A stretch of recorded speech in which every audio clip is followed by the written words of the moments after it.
कि किसी भी जातक की कुंडली में या अगर आपकी कुंडली में भी चतुर्थ स्थान में मंगल बैठे हैं तो उनके कैसे शुभ और अशुभ परिणाम देखने को मिलते हैं।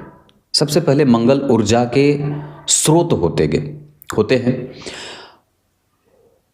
सूर्य और चंद्रमा इनके नाना नानी हैं और धरती मैया इनकी माता हैं।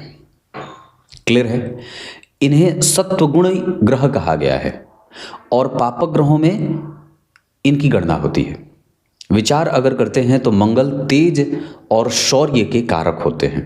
इनकी ऊंचाई बहुत ज़्यादा नहीं है पर ये झट से पाला बदलने वाले ग्रह होते हैं।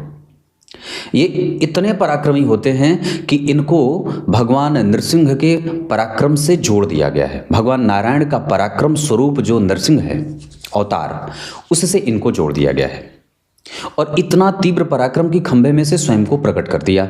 इस वजह से मंगल को नरसिंहावतार से जोड़ा गया और पराक्रम का सूचक या कारक माना गया।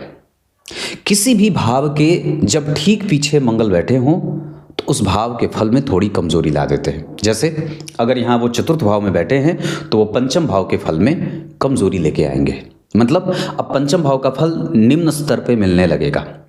मंगल जो होते हैं वो चंद्रमा और शुक्र के साथ जब कभी भी बैठते हैं तो कई बार अशुभ परिणामों की वृद्धि भी कर देते हैं। बहुत ध्यान से समझिएगा, अगर हो सके तो इसे आप नोट डाउन कर सकते हैं कि मंगल जब कभी भी चंद्रमा या शुक्र के साथ बैठेंगे तो अपना फल जो अशुभ होता है उसकी वृद्धि कर देंगे। मतलब अब अशुभ फल में चोट चपेट की घटनाएं, दुर्घटना, नुकसान, गलत निर्णय, बुरा प्रभाव, कर्कशता, कठोरता, इस तरीके के बुरे परिणाम देखने को मिलते हैं।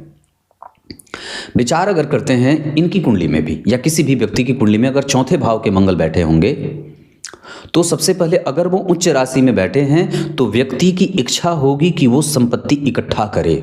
मतलब वो उसका मेन पर्सपेक्टिव ये होगा कि वो धनवान बने।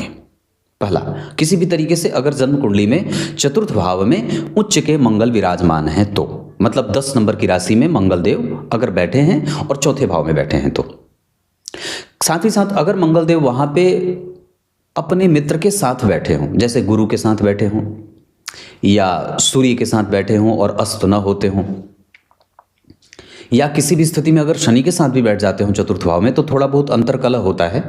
लेकिन फिर भी व्यक्ति का ध्येय ये रहता है कि वो धनवान बने, इकट्ठा करना चाहता है, अपने पीछे संपत्ति छोड़ना चाहता है या उसकी मनसा बहुत धनवान बनने की होती है। उसका जो रिजोल्यूशन होता है, उसका जो बोलते हैं ना वो एग्रेशन, लक्ष्य प्राप्त करने का, वो बहुत ज़्यादा संपत्ति इकट्ठा करने का होता है। इतना आप लोग समझ गए होंगे। ये कब होगा? जब मंगल उच्च के होंगे तब, और खास करके जब वो अपनी दशा काल में एक्टिव होंगे तो इस इच्छा की पूर्ति भी करवा देते हैं।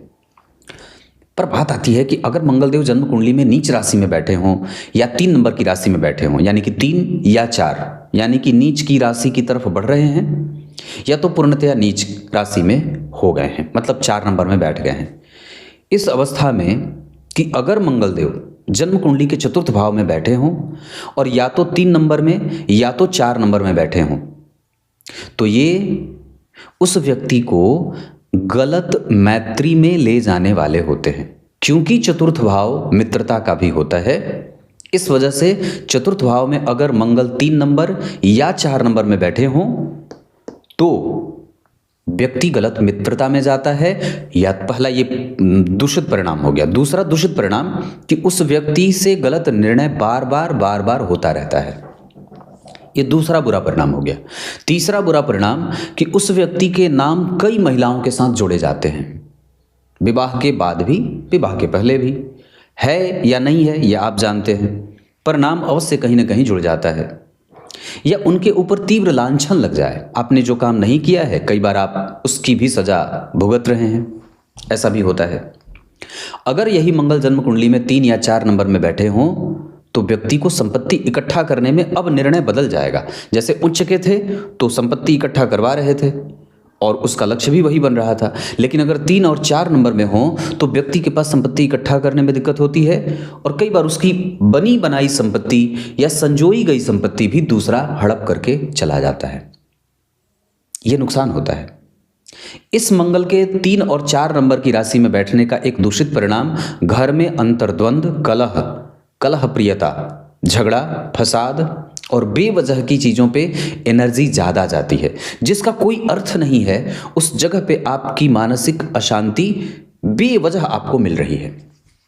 इन सभी चीज़ों से हमें सावधान होना होगा, क्योंकि ग्रह अगर जन्म कुंडली में कमज़ोर भाव में बैठ रहा है, और मैंने तो इस पर बहुत बार कार्यक्रम बनाया है कि किसी भी अवस्था में अगर जन्म कुंडली के स्वयं लग्नेश होकर के भी अगर मंगलदेव चतुर्थ भाव में बैठते हों तो आपको दो बातों से सबसे ज़्यादा सावधान रहना होगा। एक, कि आप घर में आएँ तो कलह ना करें, पहला। दूसरा, अगर आप घर में हैं तो अपने कुल देवता की पूजा करें, नहीं तो ये घर का वातावरण प्रायः बीमार या कुपित सा होने लगता है।